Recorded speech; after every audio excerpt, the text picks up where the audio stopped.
Tout le reste, c'est du pipeau. On est là pour faire plaisir aux gens, et s'ils sont contents, c'est qu'on a bien fait notre boulot.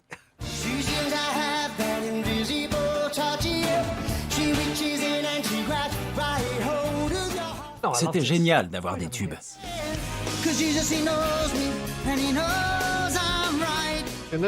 À l'époque, il n'y avait pas vraiment de règles. On voulait juste faire quelque chose d'un peu original. Dans les années 60 et 70, on écrivait un peu sur une feuille vierge.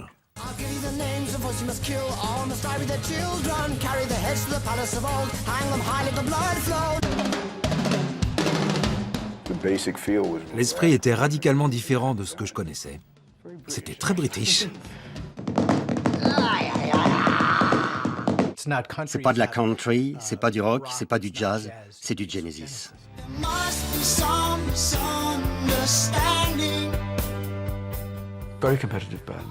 Il y avait une vraie compétition entre les membres du groupe.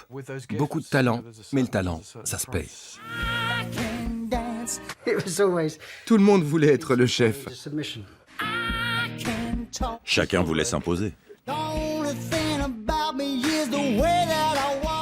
Peter et moi, on se disputait sans arrêt. On était très potes, mais il fallait toujours qu'on s'engueule pour des bêtises.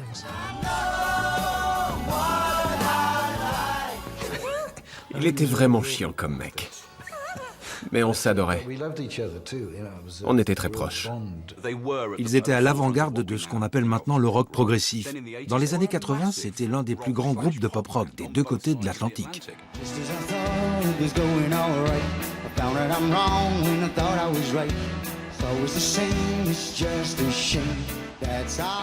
Genesis n'a jamais été un groupe cool, mais l'intelligence finit toujours par triompher.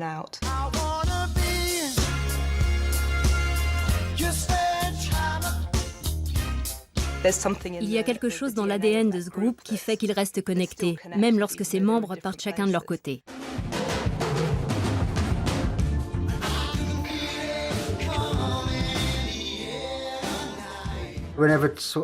Chaque fois que je vois le film Spinal Tap, je me dis, j'ai fait partie d'un groupe de branquignoles comme ça, Genesis. No, they don't think so.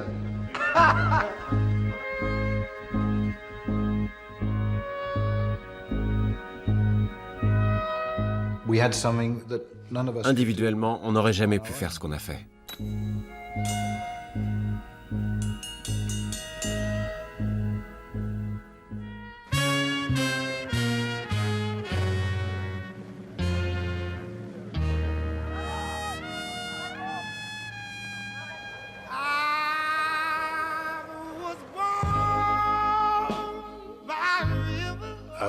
J'étais au lycée et je me souviens exactement de l'endroit où j'étais quand j'ai entendu ce truc à la radio. Otis Redding était mon héros à l'époque. Quand il chantait, on avait une impression de liberté, de vie. C'était chaud, sexy. Ça venait du blues, de la douleur, de la souffrance.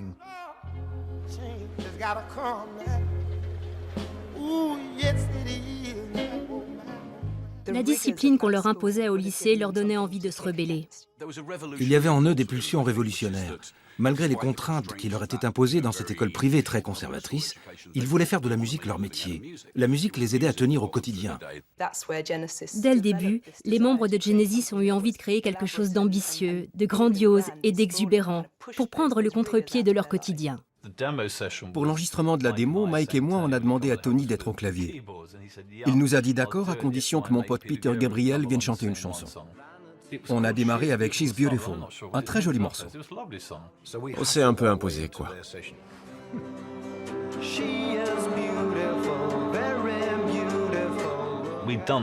On avait enregistré une démo et le jour de la fête des anciens élèves de l'école, on a vu arriver Jonathan King. J'étais à l'époque un chanteur pop en vogue. Je passais en vedette à Top of the Pops, l'émission de la BBC. Je suis arrivé à Charterhouse, auréolé de gloire, au volant de ma petite Austin Healey Sprite. Et un des gamins de l'école m'a sauté dessus et m'a tendu une cassette, que j'ai toujours d'ailleurs, en me disant « C'est le groupe de l'école, écoutez ça ». For them, you're just a product. For me, you're the one I love. Baby. J'ai trouvé que le chanteur avait une voix absolument sublime. Je les ai contactés, je leur ai dit qu'ils avaient un son qui me plaisait beaucoup et que j'avais envie de les produire. Ils étaient ravis. J'ai appelé le groupe Genesis car c'était le premier groupe de ma carrière de producteur.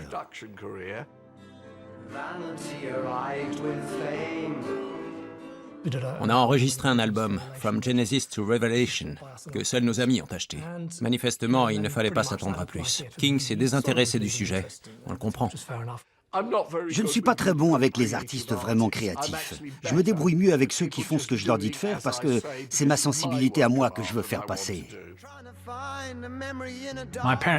Mes parents avaient une maison de campagne dans le Surrey, très isolée. Ils nous la prêtaient. C'était chaud. Ils avaient tous de fortes personnalités. On avait l'impression d'être dans une cocotte minute. Les petites copines venaient rarement, c'était spartiate. On était un peu trop sérieux. On n'allait jamais se balader. On n'était pas du genre à aller se boire des bières au pub pour décompresser. Anthony était probablement le meilleur musicien du lot à l'époque. Le seul à vraiment savoir se servir de son instrument.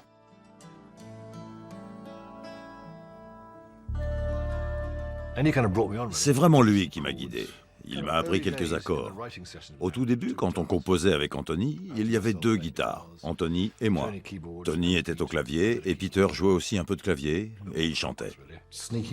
On manquait les cours pour aller à des fêtes branchées à l'époque. Et soudain, on a été invité par l'Atomic Sunrise Festival. On ne pouvait pas refuser une chose pareille. Les concerts à la Roundhouse à Londres, ce n'étaient pas juste des concerts, c'était de vrais happenings. On y allait pour rencontrer nos âmes sœurs. Les gens fermaient les yeux et écoutaient dans une sorte d'extase des titres qui duraient 25 minutes. Genesis cadrait totalement avec l'esprit de l'époque. Je me souviens que j'ai commencé à ressentir une tension terrible. Ça faisait peur.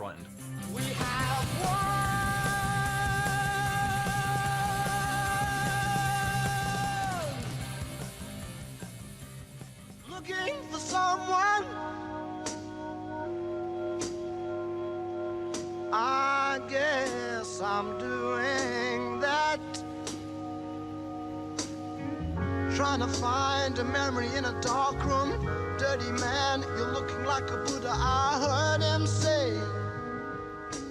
Yeah. The Atomic Sunrise De l'Atomic Sunrise Festival, ce dont je me souviens surtout, c'est qu'il y avait plus de monde sur la scène que dans le public. Tony et moi, surtout Tony, on était des fans de Bowie de la première heure.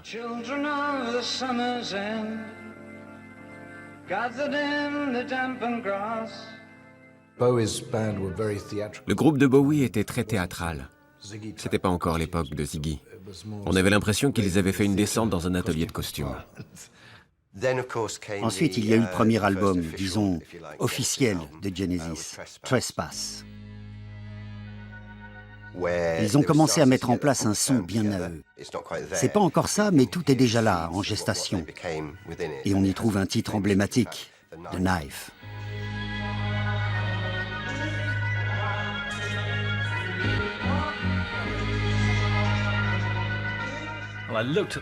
J'ai regardé ma guitare et ça a été le blanc total. Je ne savais plus où j'en étais. Je me voyais en train de jouer, mais ça faisait vraiment peur. Je disjonctais complètement. J'ai essayé de prendre sur moi, mais je n'ai pas pu. Anthony Phillips était un remarquable musicien. Il faisait vraiment partie du collectif de départ. Quand il est parti, ça aurait pu très bien être la fin de Genesis. Vous ne seriez pas là en train de m'interviewer. Ils ont sérieusement envisagé de mettre fin à l'aventure. Ça a été une très grosse perte. Le départ d'Anthony a été de loin l'événement le plus marquant de toute l'histoire de Genesis.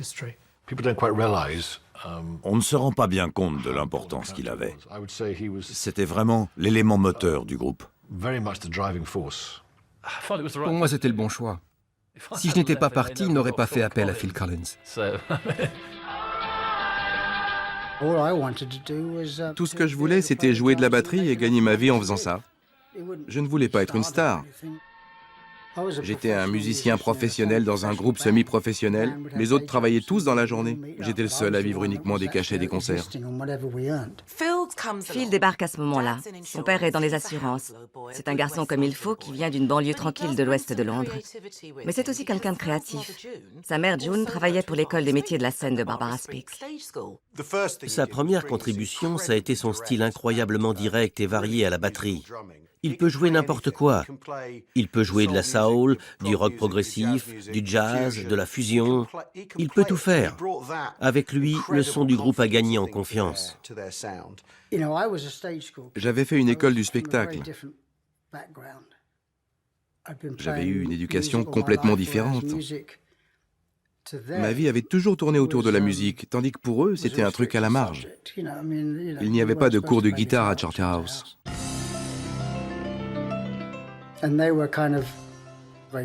Et ils se la jouaient un peu du style « C'est quoi l'accord en La que tu viens de jouer ?»« Ce n'est pas le meilleur renversement du La. » Ce genre de choses.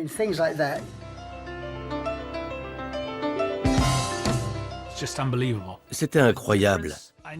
Jamais de ma vie, je n'aurais pensé qu'un batteur pouvait changer les choses à ce point. C'était fou, incroyable. Il a transformé le son du groupe. C'était un très bon batteur, c'était évident. Il avait un sens du rythme fabuleux. À côté, on était un peu raide.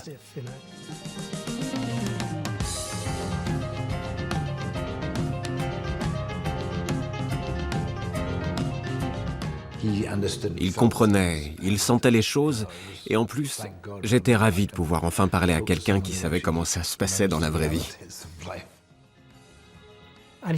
En plus, c'était un type très sympathique. Un type qui savait plaisanter. Vraiment cool. Nous, on était plutôt coincés.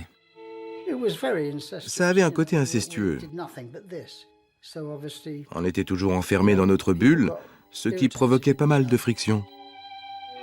Je me souviens d'être parti en claquant la porte pendant une répétition, alors que Phil venait juste d'arriver. Il a eu du mérite de rester.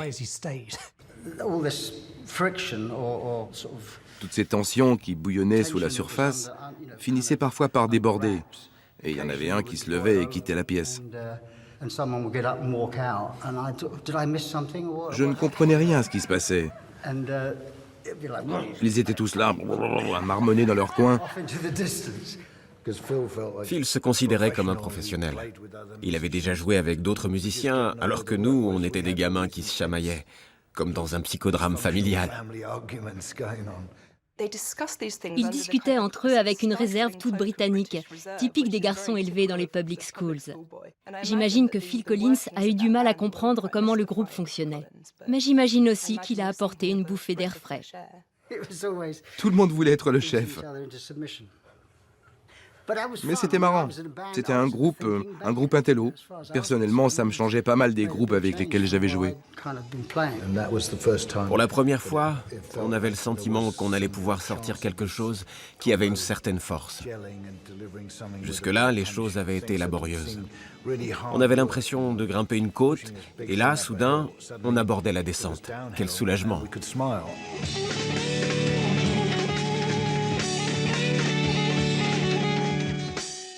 L'arrivée de Steve Hackett a marqué un autre grand moment de l'histoire de Genesis. Il était époustouflant. Avec sa guitare, il pouvait imiter n'importe quel instrument. C'était un peu comme plonger directement dans le grand bain. J'étais une légende chez moi, dans ma chambre. Je pouvais jouer des solos d'enfer, mais sur ma petite radio qui me servait d'ampli. Et là, je me retrouvais dans un vrai groupe. On s'est tous retrouvés chez Tony. Il était très sérieux, ténébreux, avec ses lunettes et ses cheveux bruns. Je me suis assis et je leur ai joué 3 styles différents. Et je me souviens parfaitement de Pete disant « Le premier style, ça devrait fonctionner. Les 2 autres, pas sûr. » On aimait bien son approche. C'était un excellent guitariste, mais qui ne cherchait pas à faire des effets. Ce qui l'intéressait, c'était le mélange des genres.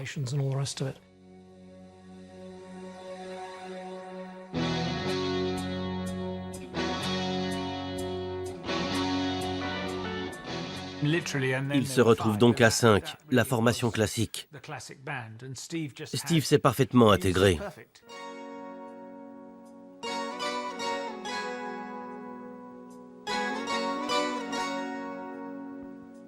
L'album Nursery Crime marque le début d'une sorte de prise de conscience.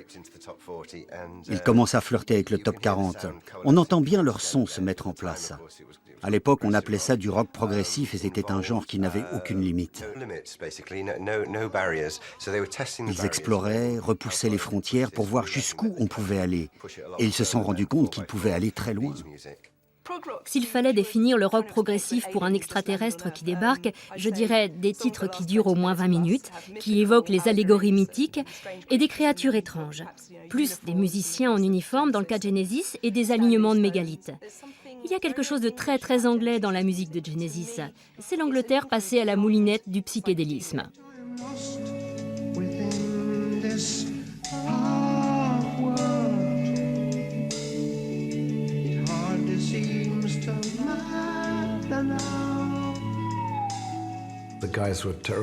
Ils mettaient un temps fou à accorder leur guitare à 12 cordes.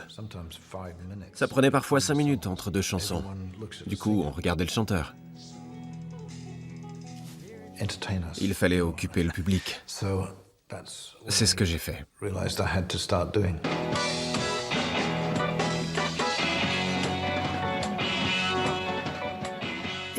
Il n'était pas particulièrement à l'aise devant le public. Il avait besoin de se transformer en quelqu'un d'autre. La première fois qu'il s'est déguisé, c'était à Dublin, au Boxing Ring. Il ne nous avait rien dit, sinon on l'aurait arrêté.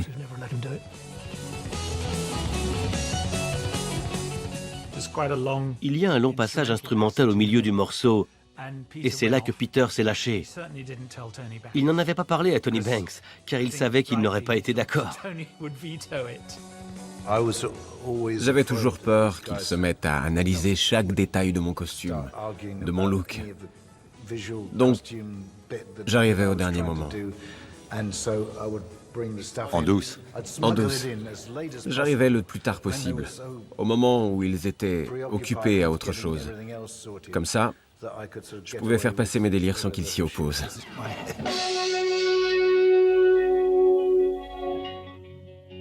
Peter avait décidé de porter des tenues extravagantes, d'arriver avec une robe de sa femme et une tête de renard. Je crois que c'était par timidité. C'était un beau jeune homme. Sur scène, il ne jouait pas de sa sexualité comme un Mick Jagger. Et il s'identifiait moins à ses personnages qu'un David Bowie à l'époque. Ce que faisaient des gens comme David Bowie ou Mark Bolan avec le maquillage et les paillettes, tout ça, ça passait mal de l'autre côté de l'Atlantique. Ça énervait les Américains. Ils nous emmerdent ces British avec leurs déguisements. Nous, on veut du rock, du rock!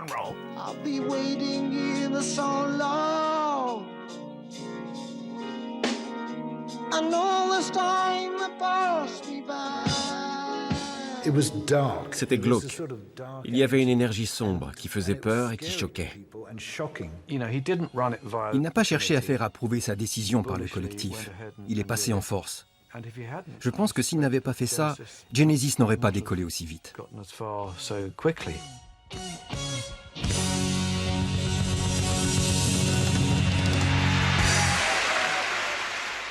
Le public était ravi.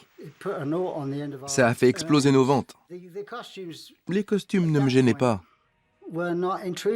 Ça faisait partie de ce qu'était Genesis et j'étais à fond pour. I am the voice of Britain before the Daily Express. My name is Britannia.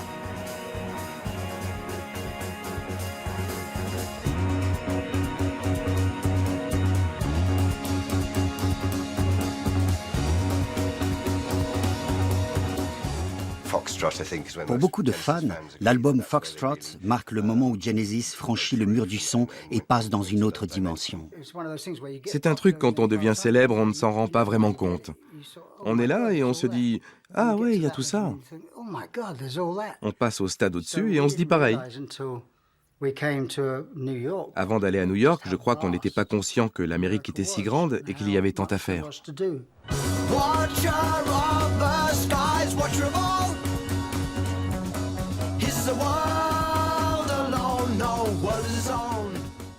Dans les années 70, le rock américain était très américain. Les groupes britanniques qui marchaient là-bas avaient un ADN américain. Ils aimaient les Stones parce que c'était du blues. Il y avait d'un côté Bob Seger ou Lynyrd Skynyrd et de l'autre le rock alternatif, style Iggy and the Stooges ou les Velvet Underground. Dans un sens, ce n'était pas le même langage.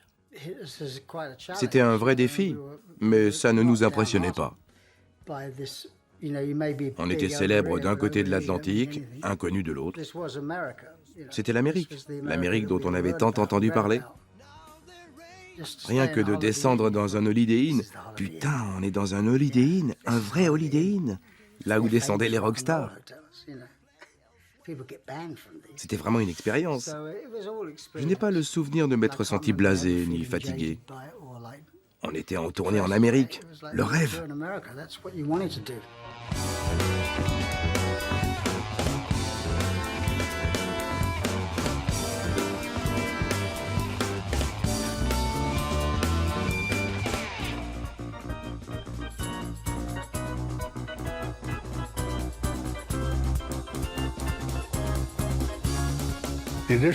J'ai organisé leur toute première tournée dans 18 villes. Ils étaient totalement inconnus. J'ai été obligé de faire une chose que je n'avais jamais faite. J'ai menti.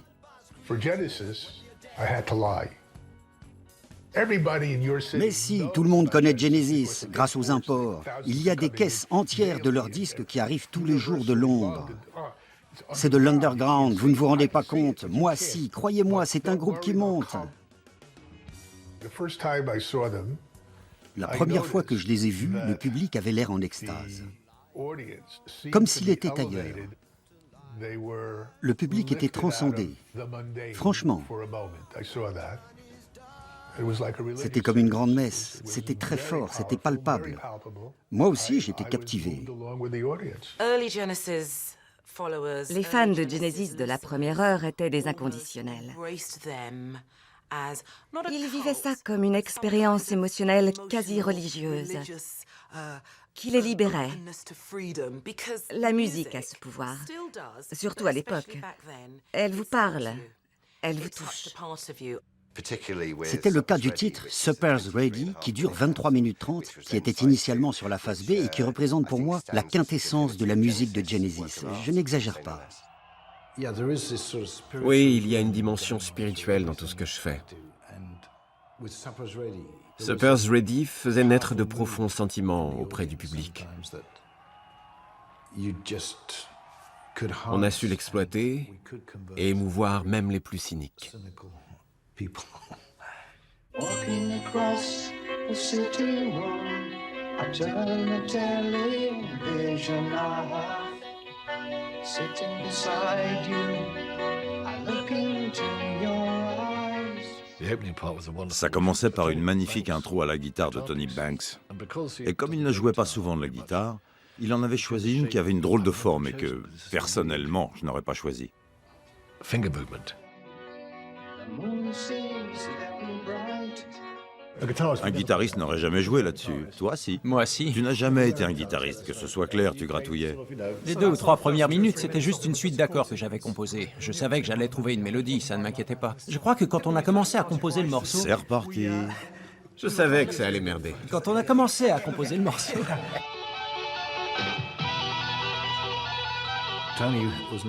Tony était toujours prêt à faire un solo ou à improviser. Moi, j'intervenais là-dessus et je me mettais à vocaliser. Je décorais la trame qu'il proposait. Je pense qu'on était vraiment complémentaires.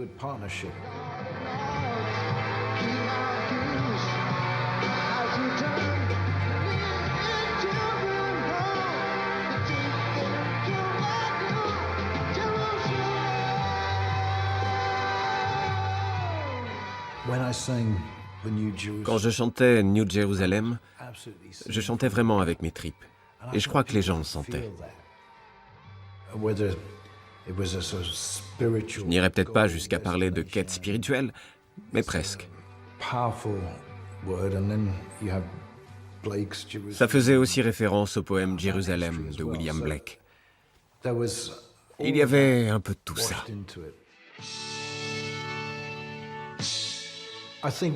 Quand on y réfléchit bien, individuellement, on n'aurait jamais pu faire ce qu'on a fait. C'était la fusion réussie de plusieurs parcours musicaux différents.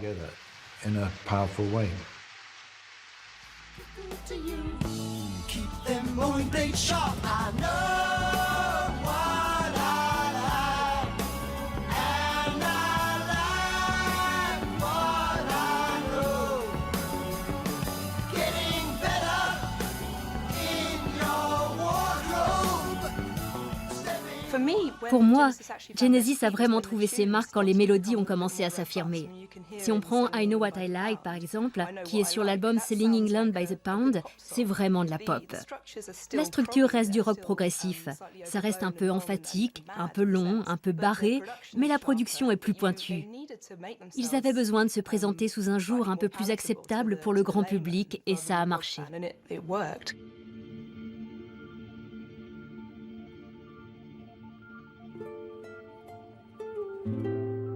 Peter avait un projet auquel il tenait beaucoup. On lui a dit « Ok, ça marche », sachant que, du coup, c'est lui qui allait écrire quasiment tous les textes.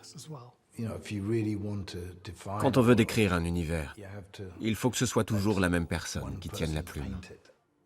On écrit rarement un roman à plusieurs. Lamb Lies Down on Broadway était un monstre complexe, à tous les niveaux. C'est l'album qui a fait exploser le groupe avec le départ de Peter Gabriel. Il a dit qu'il y avait mis des éléments autobiographiques, mais il y avait aussi des bribes de rêve et de surréalisme. On était tous fans de groupes qui parvenaient à créer une ambiance décalée, un peu à la Monty Python, mais en musique. Pour moi, c'était vraiment l'esprit de la fin des années 60, début des années 70 en Grande-Bretagne. Sur cet album, c'est Peter qui a écrit tous les textes, à l'exception d'un titre peut-être. C'était sûrement nécessaire. Il ne pouvait pas partager ça. Banks n'est sûrement pas d'accord, mais je crois que ça n'aurait pas marché. C'était surtout entre Tony et moi qu'il y avait du tirage. Pour moi, c'est une drôle de période. The Lamb est le moment le plus difficile que j'ai vécu avec le groupe. Essentiellement parce qu'il y avait des problèmes avec Peter, je pense. Jusque-là, on avait été très proches et là, ça commençait à ne plus aller, à partir en vrille. Il ne voulait pas que j'aille trop loin, que je sois en position de tout contrôler. Je crois qu'il voulait que mon pouvoir soit limité. L'histoire ne m'emballait pas, je dois l'avouer. Toujours pas d'ailleurs. Et tout le projet tournait autour de ça. I got sunshine in my stomach, like I just rocked my baby to sleep. Peter faisait des apparitions éclairs. La naissance de sa fille avait été assez traumatisante. De son point de vue, l'écriture n'avançait pas assez vite. L'arrivée de ma fille avait été compliquée. Elle a passé pas mal de temps dans une couveuse. Et pour moi, c'était prioritaire. Ça passait avant tout. Et les autres avaient du mal à comprendre ça.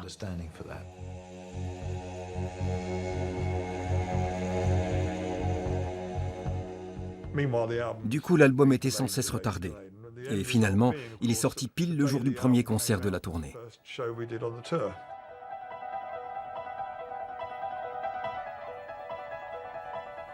Je pense que The Lamb Lies Down on Broadway est un album très courageux, très ambitieux. Mais on ne peut pas reprocher à un groupe d'avoir de l'ambition. La chose à ne pas faire, démarrer une tournée alors que le disque n'est pas sorti et jouer la totalité du double album sur scène.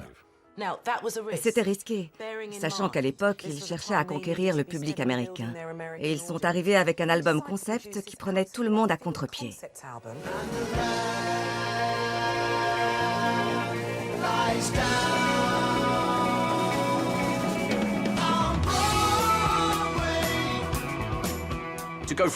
Ils sont passés de Selling England by the Pound à l'atmosphère bucolique et très british aux rues de New York.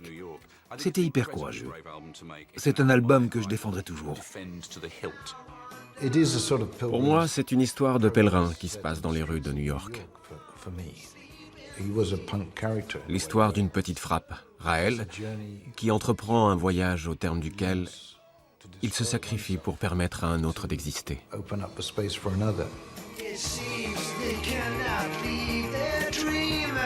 The Lamb était sûrement trop en avance sur son temps. D'après ce que je sais, le rétroprojecteur qui passait les diapos sur l'écran en fond de scène tombait régulièrement en panne. Mais ils ont continué sans se décourager, persuadés que ça finirait par marcher. L'animal nous a donné pas mal de fil à retordre. Surtout les projections sur écran. La plupart du temps, ça tombait en panne.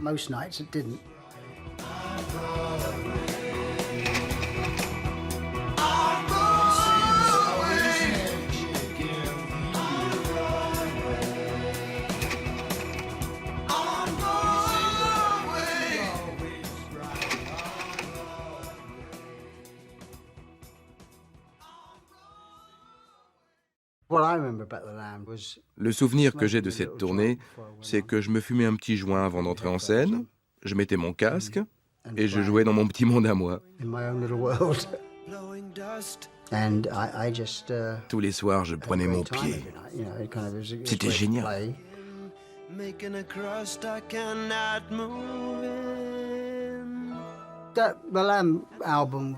The Lamb est le meilleur album que nous ayons enregistré.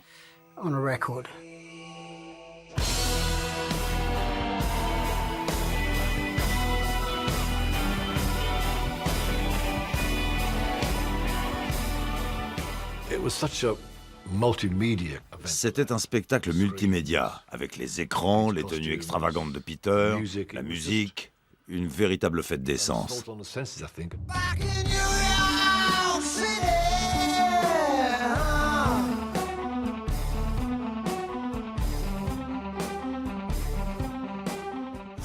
Le problème avec The Lamb Lies Down on Broadway, c'est qu'ils ont joué ça en live en Amérique du Nord devant un public qui ne connaissait pas l'album, qui leur demandait « The Knife !» et qui ne comprenait pas ce qui se passait ni pourquoi Peter était déguisé comme ça. Le pire, c'était le déguisement de Slipperman avec sa grosse tête. Je n'arrivais pas à tenir le micro correctement. Il n'y avait pas à l'époque les petits micros qu'on a aujourd'hui. Le public ne comprenait pas un mot de ce que je chantais.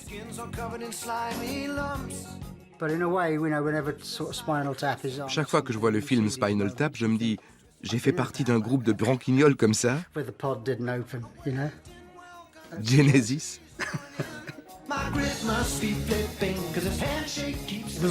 Ça devenait de plus en plus difficile. L'image que renvoyait le groupe commençait à poser problème.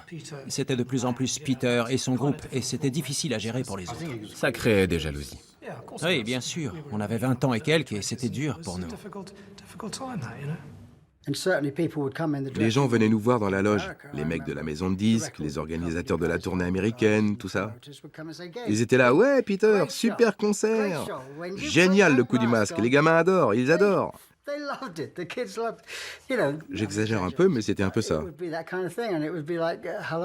On avait envie de leur dire, eh oh, on est un groupe, et la musique passe avant tout. Ça a été une période très difficile. Mais ça reste quand même pour moi, avec Supper's Ready, l'un des plus grands moments de ma collaboration avec Genesis. On était à l'hôtel à Cleveland. Peter est venu me voir dans ma chambre pour me dire qu'il en avait marre, qu'il arrêtait, qu'il partait à la fin de la tournée. There's only one direction in the faces that I see. On en a longuement parlé. Je savais bien qu'il ne reviendrait pas sur sa décision, mais on en a quand même sérieusement discuté. Putain, c'est notre groupe, mec. Qu'est-ce qui te prend? Le fait qu'un membre du groupe veuille partir, c'était un peu comme une trahison. À part les raisons familiales qu'il pouvait avoir, je crois qu'il sentait qu'il avait atteint une limite et qu'il fallait qu'il passe à autre chose. On a décidé de ne rien dire avant la fin de la tournée. On a annoncé son départ qu'après. J'avais terriblement envie d'annoncer au public que je partais. J'avais l'impression de trahir tous ces gens qui venaient nous voir, qui payaient pour nous voir. Parce que je ne pouvais pas être moi-même, être honnête et leur dire ce que je ressentais. On était tous très émus le jour du dernier concert. C'était un peu comme dire adieu à quelqu'un qui est en train de mourir. Personne ne s'y était vraiment préparé.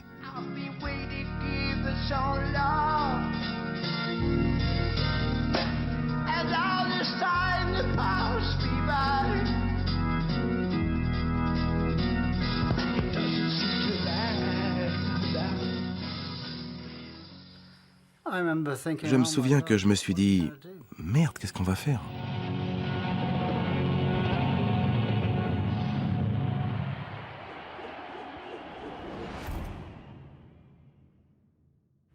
La presse britannique a immédiatement publié le faire-part de décès de Genesis.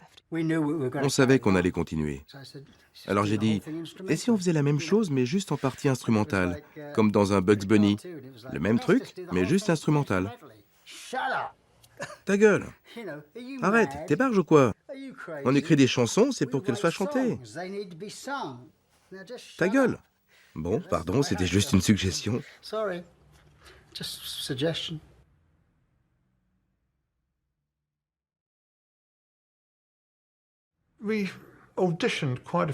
On a auditionné un paquet de chanteurs.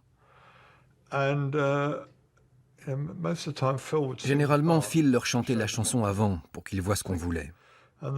Il chantait, mais c'était jamais aussi bien que Phil. Je ne voulais pas abandonner ma batterie. C'était mon taf, mon territoire.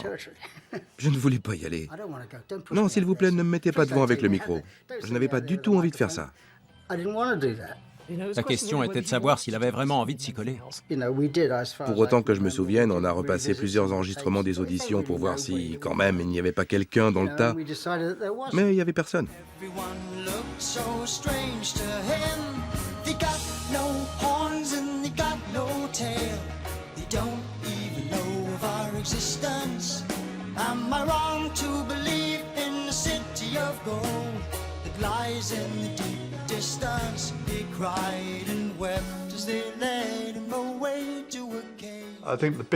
La seule interrogation, c'était de savoir s'il allait pouvoir s'en sortir avec les morceaux les plus rock, si sa voix allait être assez péchue. Franchement, le public a vraiment bien réagi. Les gens voulaient que ça marche. Ils ne me comparaient pas à Peter. J'étais un membre du groupe, j'étais là depuis le départ et je prenais le micro, c'est tout.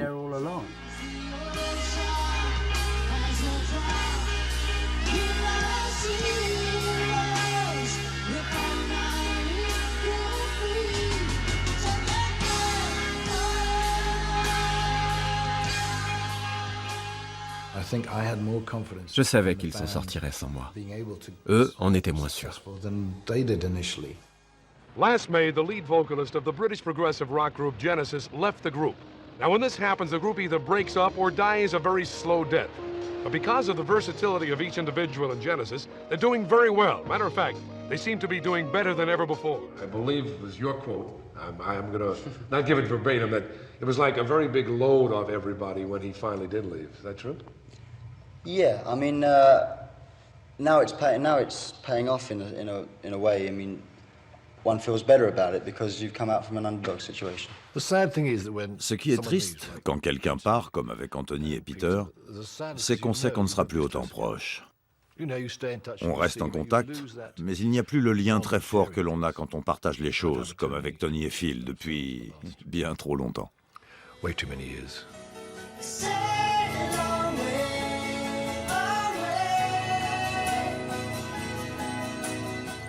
On me félicite souvent pour mon interprétation de Trick of the Tail, alors que je n'étais plus là.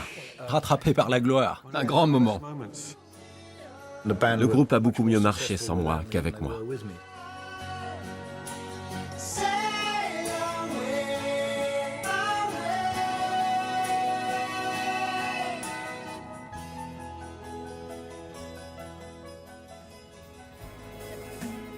After Pete left, 2 ans après le départ de Pete, j'ai fait la même chose.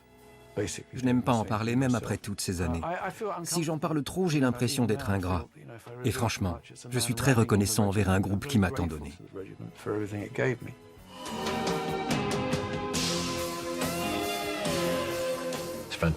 C'est un lead guitare fantastique. Il a un style unique qu'on retrouve dans plein de titres. À bien des égards, j'avais un sentiment de claustrophobie. J'avais de plus en plus de mal à trouver un espace pour m'exprimer à la guitare. Progressivement, je m'étais constitué un stock de solos à jouer un jour. Je suis désolé, mais je me suis dit que la seule façon de faire passer mes idées, c'était de les exprimer moi-même. Mais c'est comme ça que ça marche dans un groupe.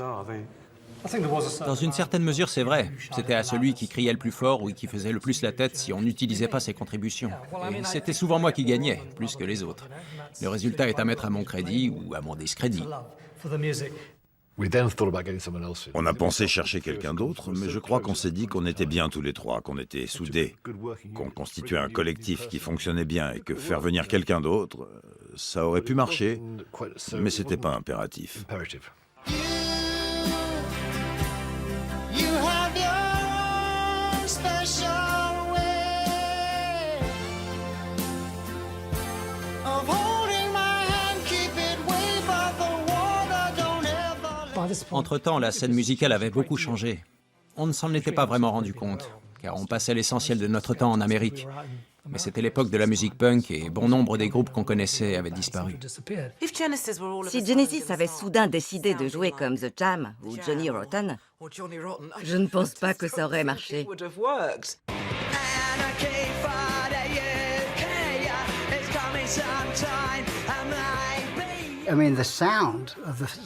Les Sex Pistols avaient un son d'enfer. C'était un son vraiment authentique.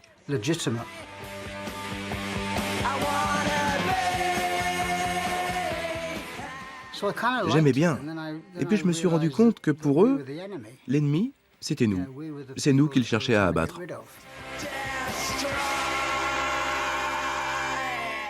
On a traversé cette période sans trop de problèmes. En fait, notre chance, c'est que nos concurrents directs avaient été éliminés. Après le départ de Peter, Phil s'est révélé et les succès se sont enchaînés. Le son de Genesis s'est redéfini un peu par hasard. Ils sont passés à des titres plus courts, plus ramassés, avec un style moins fleuri. Et le groupe s'est mis, presque sans le vouloir, à sortir des tubes.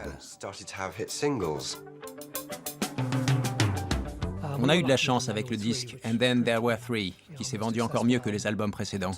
Follow You, Follow Me a eu un énorme succès, notre premier single dans les charts.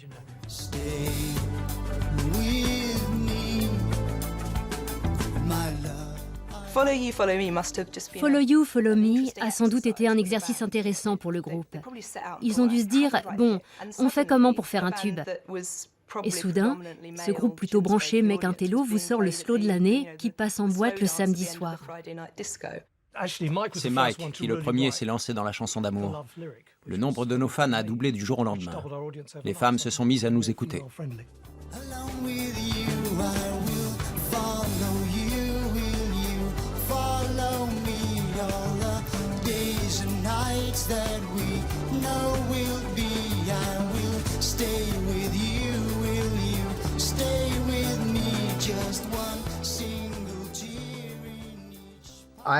Je n'avais jamais rencontré Chester. Je l'avais vu jouer avec Weather Report, je l'avais entendu avec Zappa sur l'album Live at the Roxy, que j'aimais beaucoup. Il jouait avec un autre batteur et j'aimais beaucoup son style. Je l'ai appelé, je lui ai demandé si ça l'intéressait d'intégrer le groupe. Il m'a dit oui. J'explique à un pote que je vais faire des répètes avec Genesis et lui, il me regarde l'air inquiet. Et il me dit, va falloir que tu te déguises. Là, je me suis dit, dans quoi est-ce que je me suis fourré ?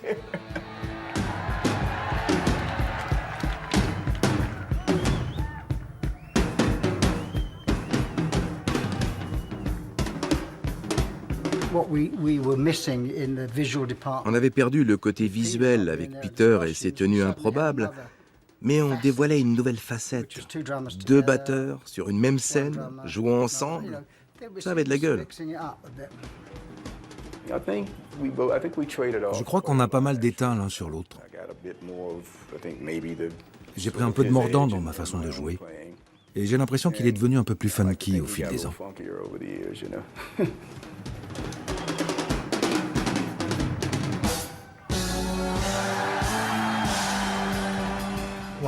Quand j'ai appris que Chester les rejoignait, je me suis dit que ça me plairait bien, moi aussi, de jouer avec eux. Daryl peut jouer n'importe quoi. C'est un musicien très polyvalent, hyper doué.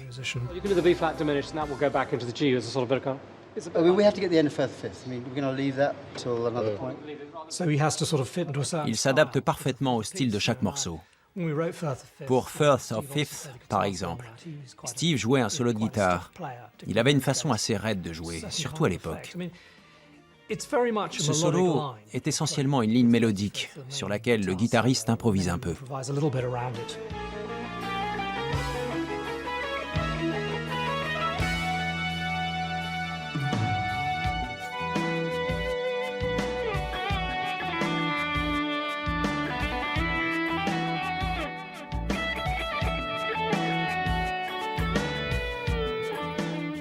C'est un moment fort du concert, plus fort qu'on l'imaginait au départ, je crois. Je pensais que ça ne marcherait pas à la guitare, mais ça fonctionne magnifiquement. Pour moi, Genesis, c'est un style en soi. C'est pas de la country, c'est pas du rock, c'est pas du jazz, c'est du Genesis. All along the dusty trail, 17 years, not over a day. Like children in the wild, your mother's milk still wet. The road crew who had travelled through the night start to unload 5 tons of equipment from 3 giant trucks. Sound and lighting rigs are taken into the theatre in preparation for the evening concert.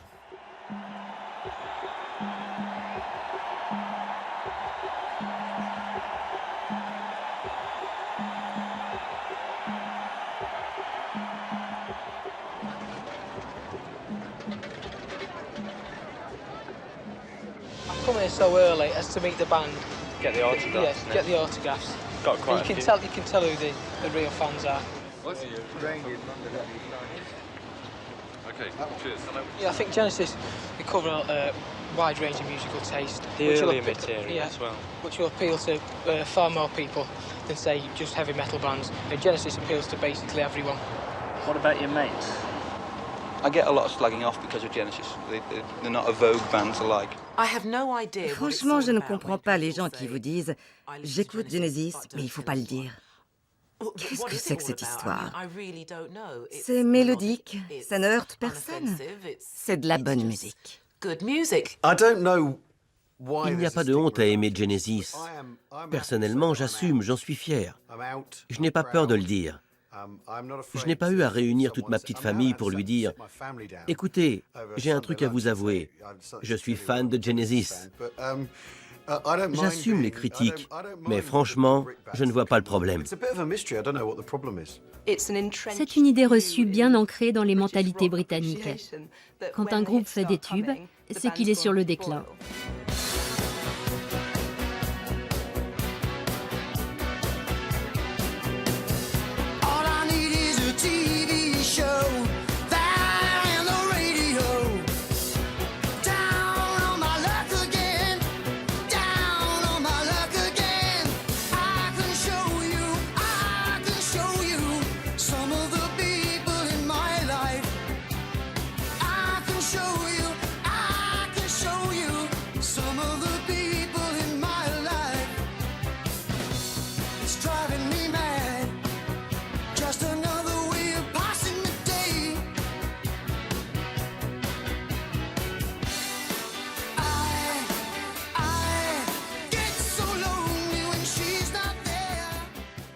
Les albums enregistrés après le départ de Peter Gabriel, les 3 ou 4 premiers, sont meilleurs qu'on ne le dit habituellement. Avec Duke, il passe au niveau supérieur, à un son plus adapté au stade. Duke est probablement mon album préféré, à bien des égards. Le titre que j'aime le mieux sur cet album, c'est Duchess, un titre un peu court qui démarre de façon assez libre, pour se transformer en une chanson pop bien ficelée et de nouveau repartir dans le flou à la fin. C'est l'un de mes morceaux favoris.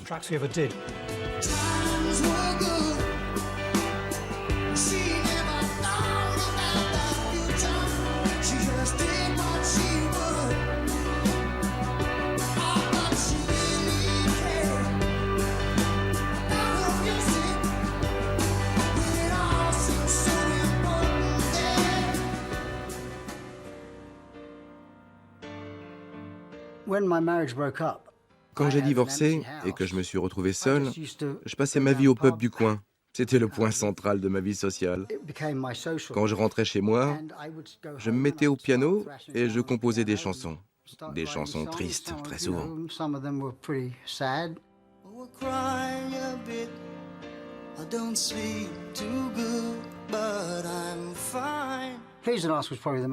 Please Don't Ask est probablement la chanson la plus personnelle que j'ai jamais écrite. Je me suis vraiment mis à nu. When can I touch you?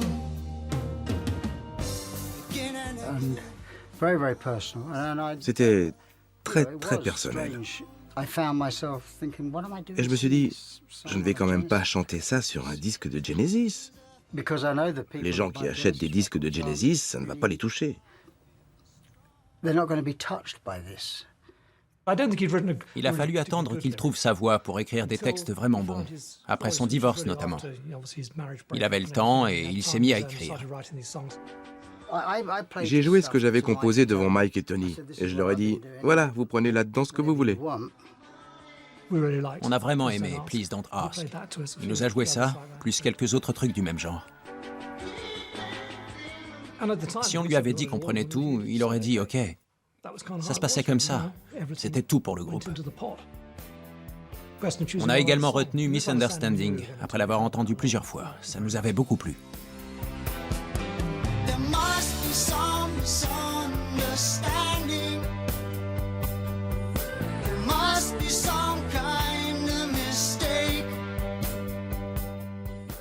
Ce qui est assez exceptionnel avec ce groupe, et ce qui explique sans doute pourquoi ils sont toujours là, c'est que tous les membres de la formation de départ ont fait des carrières solo, tout en continuant de travailler ensemble.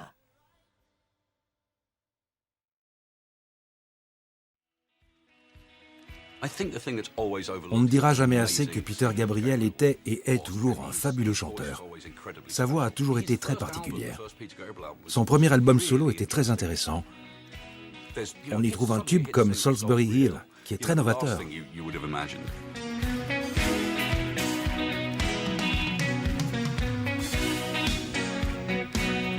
up on Salisbury Hill, I could see the city light. Wind was blowing, time stood still. Eagle flew out of the night. Salisbury Hill est un morceau de totale libération. Ça vous transporte. Les paroles sont évocatrices. On imagine l'ascension, l'espace à nos pieds, l'avenir et tout ce qu'il réserve. C'est un monument d'optimisme, ce titre.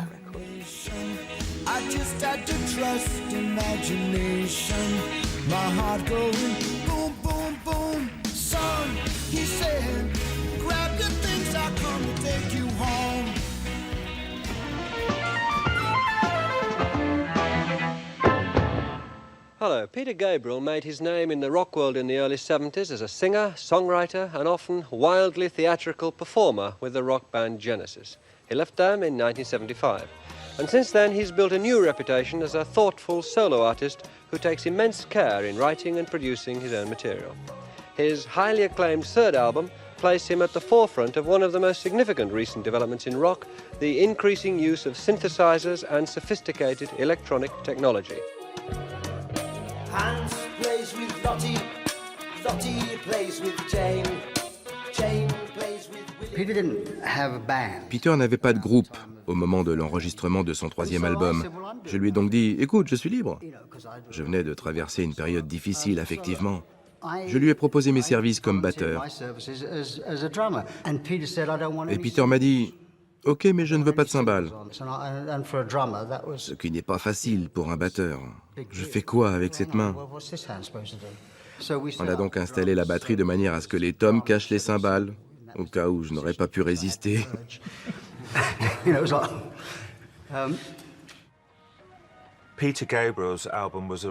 Pour un ingénieur du son, l'album de Peter Gabriel, c'était un vrai régal, parce qu'on a pu expérimenter des tas de choses au niveau sonore. Just the wind on the pipe is quite nice. It was just great fun, you know. C'était vraiment passionnant. Ça, c'est Intruder. Ça commence par ce rythme à la batterie. J'ai demandé à Phil de faire un enchaînement tout simple. On aurait dit des percus venus du futur.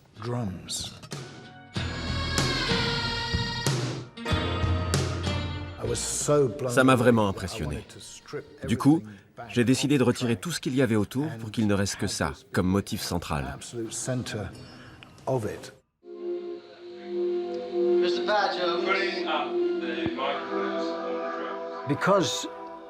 Hugh Padgham était ingénieur du son sur ce projet. On a sympathisé et j'ai eu envie de travailler avec lui pour mon premier album solo. Je pense que tous les gens créatifs sont un peu comme des chiens dans un parc. S'ils reniflent un truc intéressant, ils se jettent tous dessus. Parle pour toi. Je pense qu'on a toujours été comme ça. On saisit bien ce qu'on est allé renifler. Ouais. J'ai très tôt posé pour principe que les carrières solo et Genesis étaient deux choses bien différentes. On ne mélangeait pas les deux. Il n'a jamais été question de jouer un titre de Phil Collins pendant un concert de Genesis ou vice-versa. On a toujours bien séparé les deux. Je pense que Phil a entamé une carrière solo parce qu'il sentait bien que c'était le moment pour lui. C'est le dernier du groupe à avoir fait un album solo. Ils avaient tous fait des trucs chacun de leur côté. Il a sauté le pas et ça a fait plus de bruit parce que ça a très bien marché.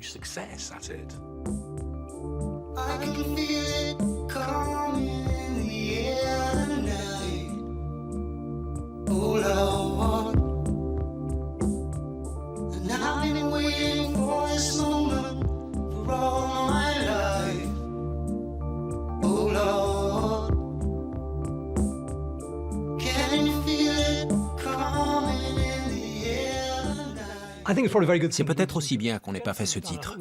Si Genesis l'avait retenu, on l'aurait rendu complexe. Or, c'est ce mode répétitif qui fait tout son charme.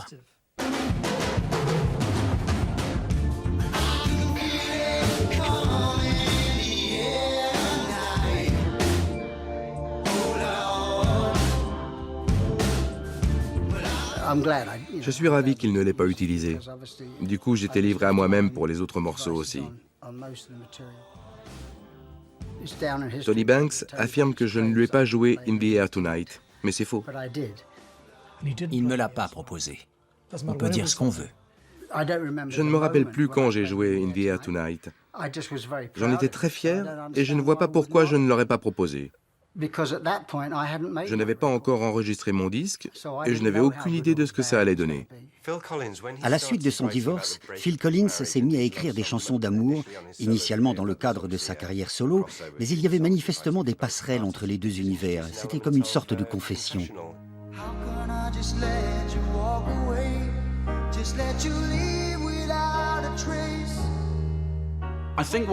À l'époque, Collins a fait passer dans sa musique toutes les émotions qu'il ressentait dans sa vie personnelle.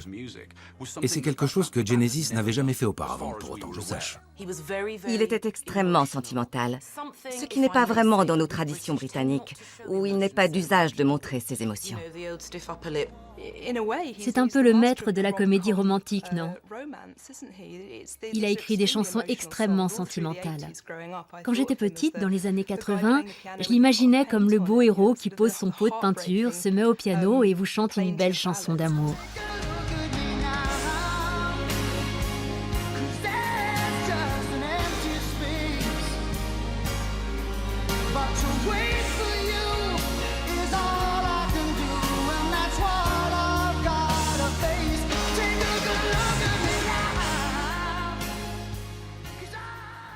Nous sommes uniques, dans le sens où je ne connais pas d'autres groupes dont les membres aient fait des carrières solo, tout en conservant leur formation initiale en parallèle. On s'est toujours concentré sur ce qu'on faisait sur le moment, groupe ou carrière solo, mais sans jamais que l'un empêche l'autre. Je suis sûr que ça nous a aidés à aller de l'avant. La diversité des projets de chacun nous a permis de garder de la fraîcheur en tant que groupe.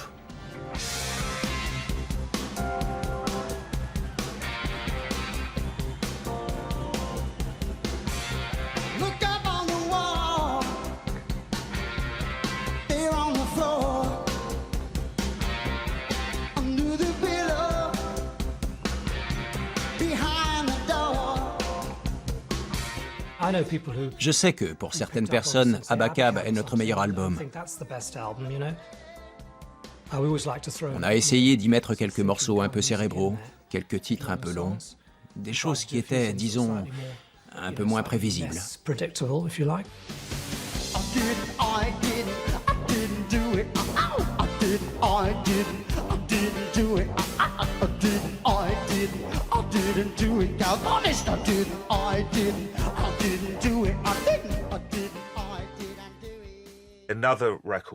Ce qui marchait très fort à l'époque, c'était l'album The Message de Grandmaster Flash, dans lequel il y avait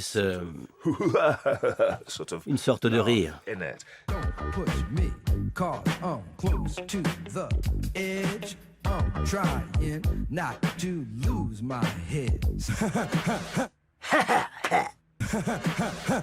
On a tous trouvé ça génial. Un rire. C'est une super idée, un rire sur un disque. C'est un truc que personne n'avait fait depuis le Laughing Policeman, le grand succès comique des années 20. Je me suis mis à rire. Et tout le monde s'y est mis. On jouait, on se regardait, on riait, on souriait. C'était pas des grimaces, c'était de vrais sourires. Je me suis dit, marrant, je note.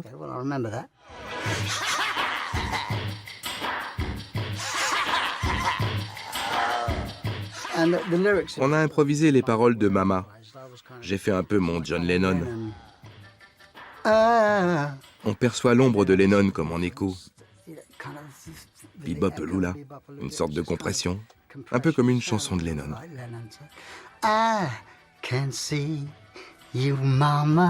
Avec un petit air méprisant.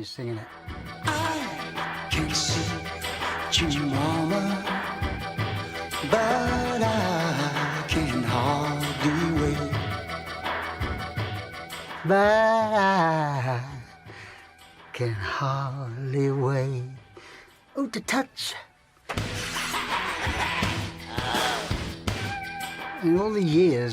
Personne ne nous a jamais demandé pourquoi nous avions mis ce rire. Je pensais que ça interpellerait les gens. Genesis? Grandmaster Flash? J'y crois pas.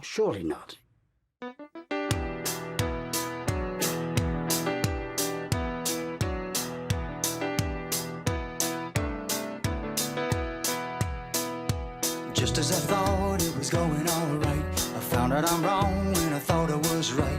It's always the same, it's just a shame, that's all. I could say day and you'd say night. Tell me it's black when I know that it's white. Always the same, it's just a shame, and that's all. Ce sont des albums qui ont eu un succès énorme en Amérique comme en Grande-Bretagne. Ils sont concis, efficaces, un peu trop lisses à mon goût, mais efficaces. Le côté introspectif et hard rock des albums précédents a été mis de côté. Le groupe est devenu une machine bien huilée.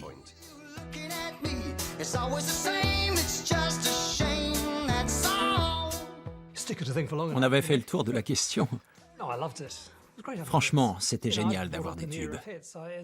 J'ai grandi à l'époque des tubes. Dans les années 60, à chaque fois que les Beatles sortaient un nouveau titre, c'était l'événement. Les tubes, j'adore. Placer un disque dans les charts, c'est magique. Quand j'entends un titre à nous passer à la radio, je suis aux anges. Right now, for the very first time on Top of the Pops, it's Genesis. Certains titres moins évidents, comme Turn It On Again ou Mama, qui ne sont pas des chansons faciles d'accès, sont quand même devenus des tubes parce que nous étions enfin acceptés. Nous passions sur les ondes des grands médias, alors qu'avant c'était sur des radios alternatives.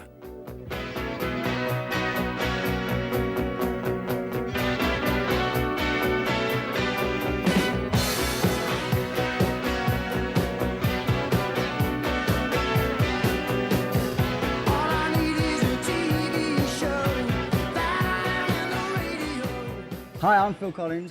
I'm Matt Rutherford. And I'm Tony Banks. Of Genesis. And you're watching MTV, the world's first all-day, all-night video music channel. In stereo. Grâce à MTV, un tube devenait omniprésent. On le retrouvait dans tous les cafés, tous les restaurants de la planète.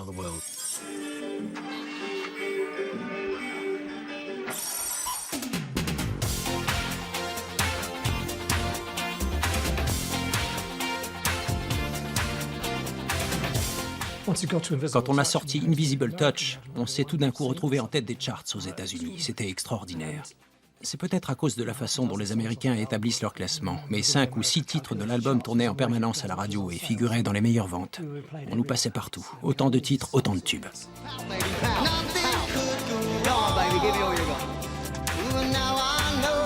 Right now, ladies and gentlemen, Genesis. Genesis. The Almost All Genesis Weekend. Start by casting your vote in the next round of the Friday Night Video Fight. She seems to have an invisible touch. She reaches in and grabs right hold of your heart. She seems to have an invisible touch. It takes control and slowly tears you apart. Well, I don't really know her. I only know her name. Ooh, but she crawls under your skin. You're never quite the same. And now I know she's got something you just can't trust. And it's something mysterious. And now it seems I'm falling for her. I wanna be your sledgehammer. Why don't you call my name? You better call the sledgehammer. MTV a eu un impact énorme pour Genesis, comme pour Peter Gabriel. Ils avaient toujours été très spectaculaires en concert, mais leur public était limité, quelques milliers de personnes, 20 000 tout au plus. Et soudain, ils se produisaient grâce à MTV devant d'innombrables téléspectateurs. Pour eux, ça a tout changé. MTV brings you Genesis tonight, 10 p.m. Eastern, 9 p.m. Central, 7 p.m. Pacific. Je pense que les carrières solo de Mike Rutherford et de Tony Banks seront toujours éclipsées par celles de Phil Collins et de Peter Gabriel, car les chanteurs sont toujours davantage sous les projecteurs. J'ai eu envie de faire un album solo avant Trick of the Tail. Ça a donné A Curious Feeling.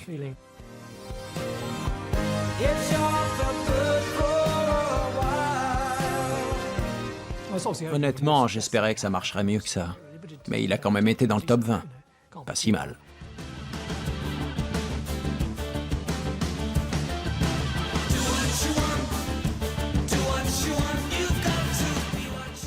J'ai finalement fait plusieurs albums solo, 5 au total, je crois. Après, je me suis dit que j'aimerais bien tenter l'aventure avec un orchestre. Et j'ai écrit 2 ou 3 pièces qui, me semblait-il, fonctionneraient bien avec un grand orchestre.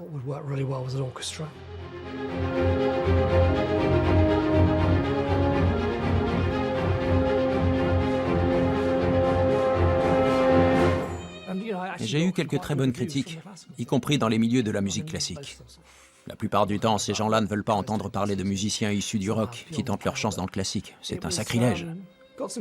Mais les critiques étaient bonnes et l'album s'est bien vendu, bien mieux que ceux que j'avais fait auparavant.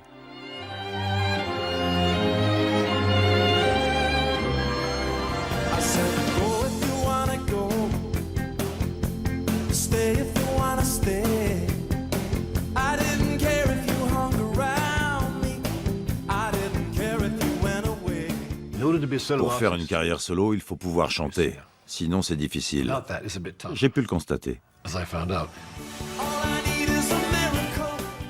Si vous composez une bonne chanson, il faut la voix pour la chanter. Et ça, je ne l'ai pas.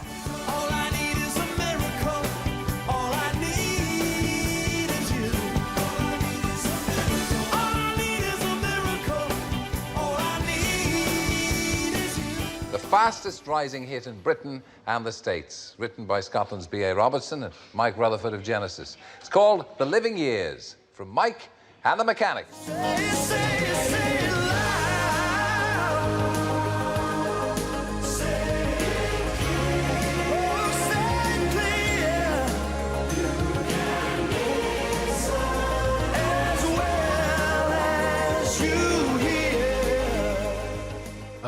Le plus intéressant, c'est la collaboration. On se nourrit en quelque sorte de ce que fait l'autre.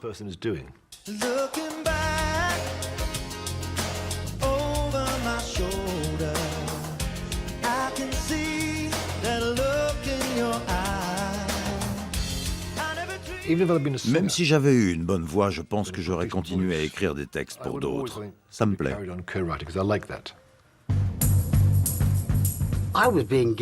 On me faisait des propositions fantastiques. Je me disais, je ne peux pas refuser ça, ça ne se représentera peut-être jamais. Il faut que je le fasse, ça va être le pied. Et puis on finit par être partout, sur tous les écrans, en permanence.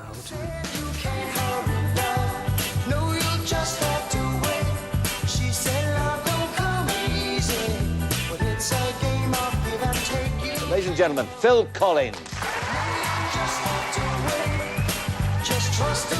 Congratulations on the 5 Emmy Awards. Yes, the Grammys, yeah. Grammys, Very, very Grammys. pleased. How many heartaches must I stand before I find the love to let me live again? How about the fellas in Genesis? Are they furious? Oh, no. They're spitting blood, I heard. The rumor in the music press is they're spitting blood. C'était génial pour lui. C'était notre ami, on avait envie que ça marche pour lui, mais peut-être pas aussi bien au départ. Mais ça a fonctionné et ça a continué.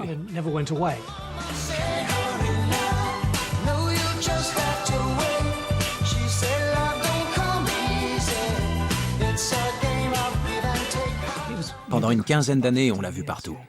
Partout. Un cauchemar.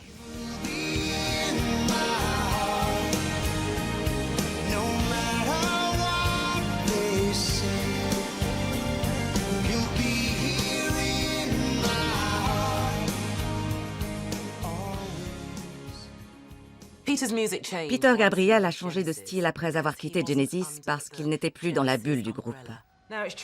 Tous les membres de Genesis ont eu beaucoup de succès, mais Peter, lui, s'est de plus en plus impliqué dans des causes politiques.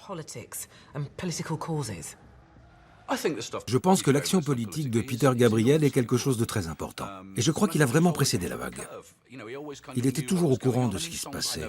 Il a fait des chansons comme Biko, dont on nous a, c'est vrai, rebattu les oreilles, à un moment où personne d'autre ne faisait ça. A man who was in prison, tortured and killed in a jail in South Africa. This is for Stephen Biko. Biko's death may have done more damage to South Africa's image abroad than he could have achieved alive with 1,000 speeches. Why were you drawn at the time to write a song about Biko? I think there was tremendous shock because I think there'd been a certain amount of publicity about his arrest and no one was expecting him to be killed. The outside world is black and white with only one color tag. Oh, because I think had he been allowed to live, he could have been a great African statesman, perhaps so crystallized the hopes of a lot of young people in the way that Kennedy did in America. And I think it's tragic the way, his life was cut short.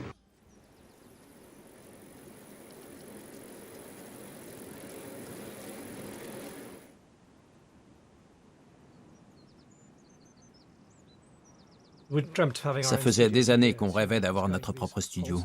On en avait marre d'enregistrer à Londres, dans des trous à rats. On avait envie d'avoir un endroit agréable où on pourrait composer et enregistrer sans avoir la pression. Invisible Touch. Invisible Touch, le premier album enregistré ici. Quand on est arrivé ici, c'était génial. Ouais, super. Normalement, quand on fait un album, il faut d'abord tout écrire, répéter les morceaux, puis enregistrer. Beaucoup de décisions sont déjà prises au niveau du son. Alors que là, comme on était chez nous, on pouvait composer et enregistrer en même temps, modifier les choses. C'était beaucoup plus libre et mieux pour nous.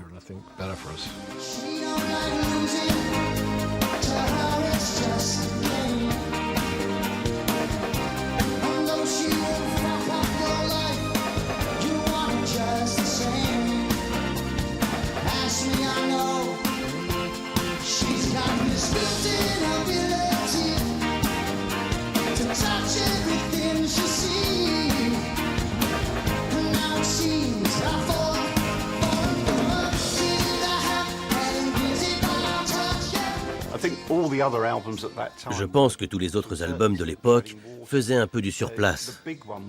L'album important, c'est Invisible Touch. C'est celui qui leur a permis de passer au niveau supérieur, avec 14,5 millions d'exemplaires vendus. Ils n'ont jamais fait mieux.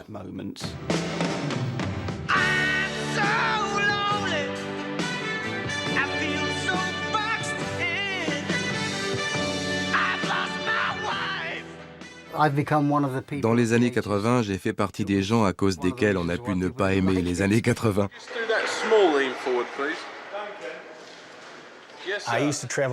J'allais souvent en Angleterre pour faire des clips pour Genesis, Phil et d'autres artistes. Je ne manquais jamais l'émission satirique Spitting Image à la télévision. J'adorais. Et un jour, j'y ai vu Phil. Sa marionnette pleurait parce que sa femme l'avait quitté.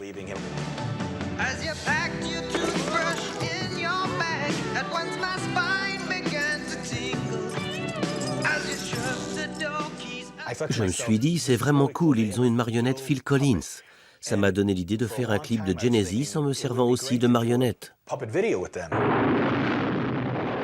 I, Ronald Reagan, do solemnly swear that I will faithfully execute the office of President of the United States. Mr. President, we have an idea. Wasn't a fun decade. Les années 80 n'étaient pas marrantes du tout. La société britannique était très divisée. Il y avait des émeutes. Thatcher était quelqu'un de très rigide et controversé. Do you have any piranhas? Comme Reagan d'ailleurs.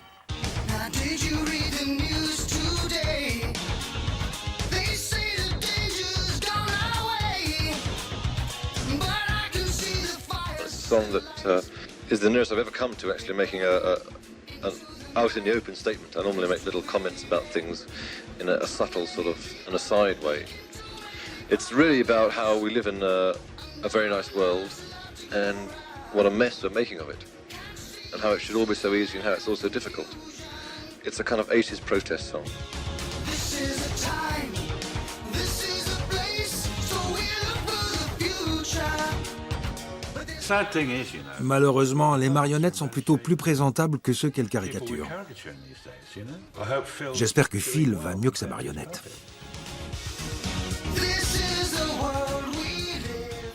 J'ai acheté une des têtes. Quelqu'un au Texas a acheté la mienne. Je me demande ce qu'il fait avec. Ça m'inquiète un peu.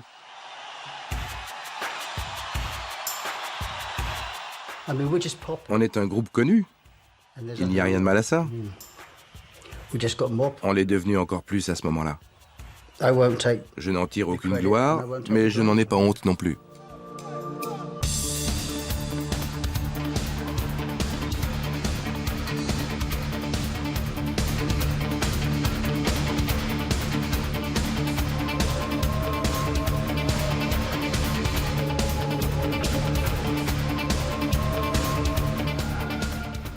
Avec l'avènement de MTV et des clips, les tubes ont eu tendance à éclipser l'album et les gens nous ont reproché de ne plus faire de longs titres, alors que c'est faux. Sur chaque album, on trouve au moins un titre de 15 minutes, mais ce sont des morceaux qui ne passaient pas à la télévision, qui ne passaient pas à la radio. En revanche, on les jouait en concert.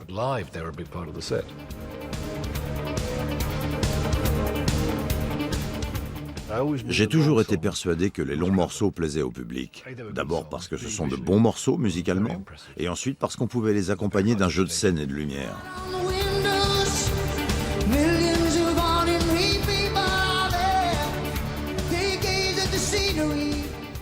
Les gens qui venaient nous voir parce qu'ils avaient aimé les titres courts qui passaient à la radio repartaient, je crois, avec une autre image de nous.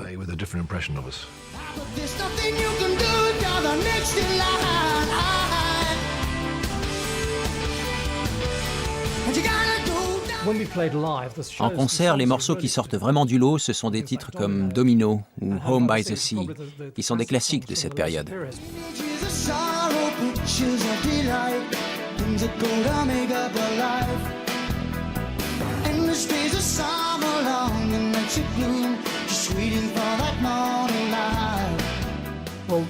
Ce n'étaient pas des singles, et ils n'avaient pas vocation à l'être, mais ça fonctionnait très bien en concert. Ce sont des chansons qui soulevaient vraiment le public.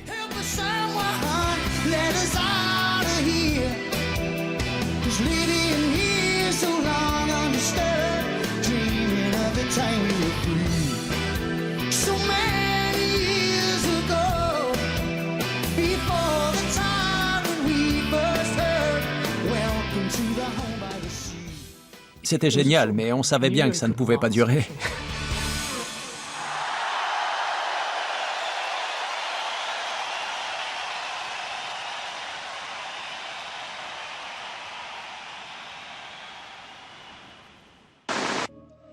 It was on a divine visitation that the Lord told me that I was to go on the television. Ernest Ainsley, and he talked like Ernest that. Ainsley, le prédicateur, parlait comme ça, d'un ton emprunté. He would wear this beautiful leisure suit, Il avait un superbe costume fantaisie bad wig, et une perruque and he ridicule. would, Il se concentrait et... Sors de l'écran, Satan! you know, it was like all C'était horrible, une caricature à peine forcée des télévangélistes américains. Belt eccentric. You see the face on the TV screen, coming at you every Sunday. See the face on the billboard. Well, that man is me. On the cover of the magazine, there's no question why I'm smiling. You buy a piece of paradise, you buy a piece of me. I just had a problem. J'avais vraiment un problème avec les télévangélistes. TV evangelists. I mean, when I was Quand j'étais gamin, il y avait Billy Graham, point barre. 'Cause Jesus, he knows me, and he knows I'm right. I've been talking to Jesus all my life. Oh, yes, he knows me, and he knows I'm right. We were improvising and trying. On improvisait au fur et à mesure en essayant des trucs. When I was singing, I'd sing, Jesus, he knows Je me suis mis à chanter « Jesus, he knows me ». Jésus me connaît. We're really kind of hearing it. Je ne suis pas sûr que Tony et Mike aient vraiment saisi sur le coup, avant que les paroles soient vraiment définitives. C'était une satire, en fait. Mais je crois qu'ils pensaient que c'était sérieux. On s'est bien marré. Il y avait des filles sur le plateau, non? Oui. On avait insisté. On avait tourné plein de clips et on voulait en faire un style David Lee Roth. Pour avoir des femmes nues. Le reste, c'était juste un prétexte. Which is to do as I say, don't do as I do.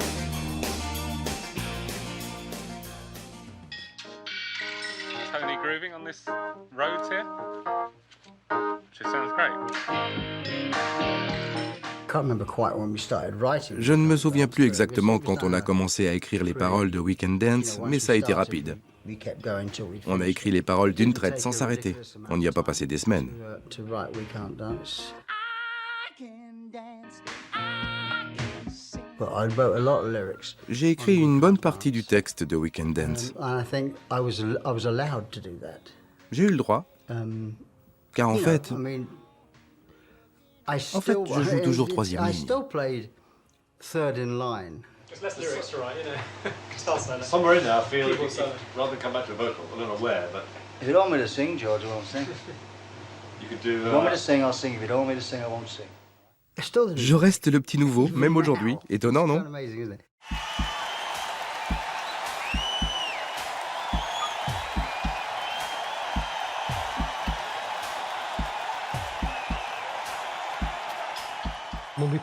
Quand on a sorti Weekend Dance, on était très sûrs de nous.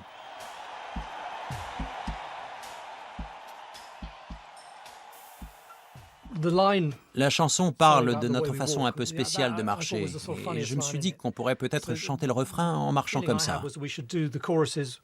C'est lui qui avait cette démarche.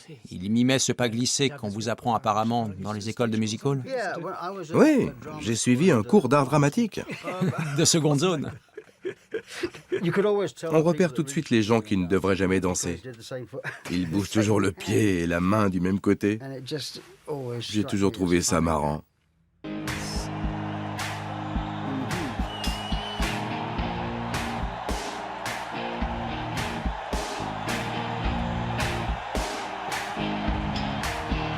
No, I can dance, I can talk.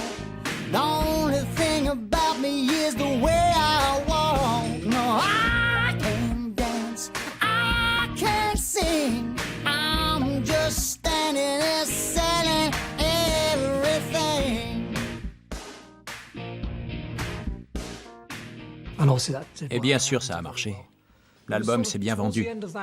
Mais un peu plus tard, quand on a sorti le dernier single tiré de cet album, qui s'appelait Tell Me Why, j'ai senti que quelque chose avait changé. On ne passait plus à la radio. Et Genesis a disparu d'un seul coup des écrans radars. Il y a des choses qui arrivent comme ça, et on ne sait pas pourquoi.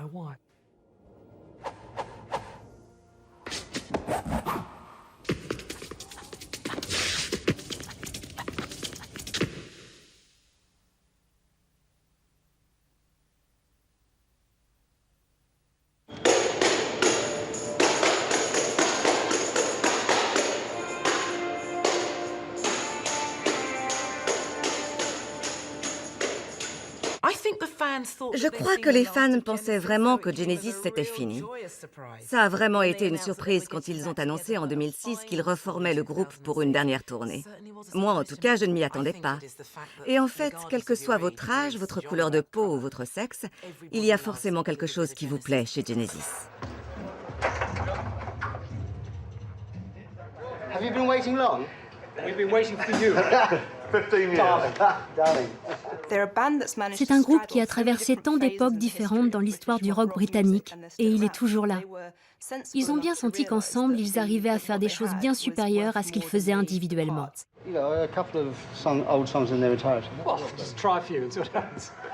Si on se penche sur le catalogue de leurs œuvres, on est émerveillé.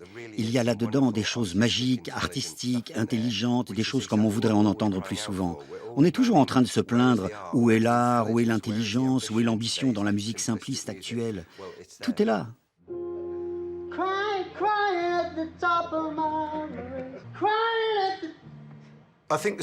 Le secret de la longévité de Genesis, c'est d'avoir été un groupe de rock progressif capable de progresser. Or, pour les fans, un groupe de rock progressif est censé arrêter d'évoluer après 2 albums. Eux, non. Ils ont survécu. Ce sont de super musiciens, de super compositeurs, de super paroliers. Et ils n'hésitent pas à aller plus loin en collaborant avec d'autres artistes.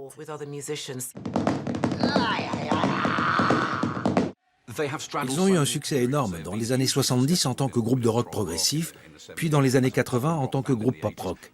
La carrière solo de Peter Gabriel s'étend sur plusieurs décennies. Ils passeront à la postérité parce qu'ils ont composé des chansons géniales et parce que ce sont de grands musiciens. C'est l'essentiel.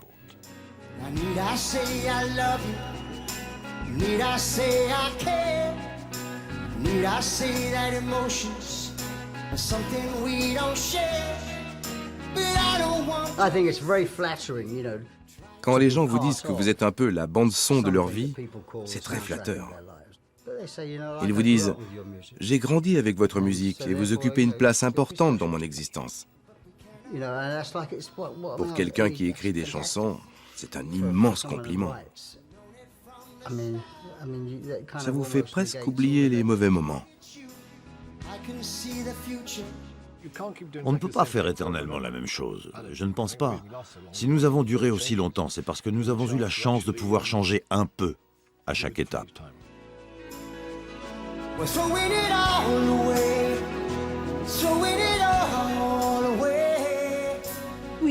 On a continué à faire ce qu'on avait toujours fait.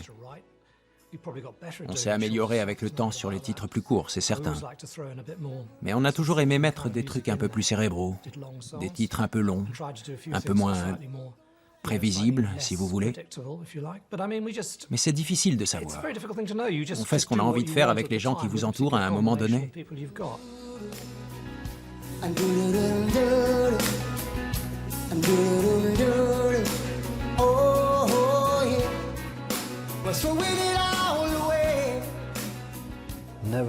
Il ne faut jamais se sous-estimer, ni minimiser sa contribution. Tout au long de ma carrière, j'ai croisé des gens plus intelligents et plus doués que moi, mais ça ne m'a jamais découragé. C'est ce que je dis toujours aux jeunes. Allez jusqu'au bout de vos aspirations. Si vous voulez vraiment peser sur le cours des choses, changer le monde, c'est possible. Le secret. La musique. On est sérieux, là, hein? Là, oui. D'accord.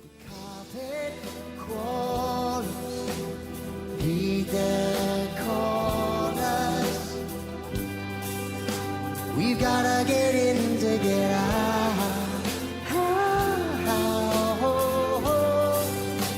We've gotta get in together.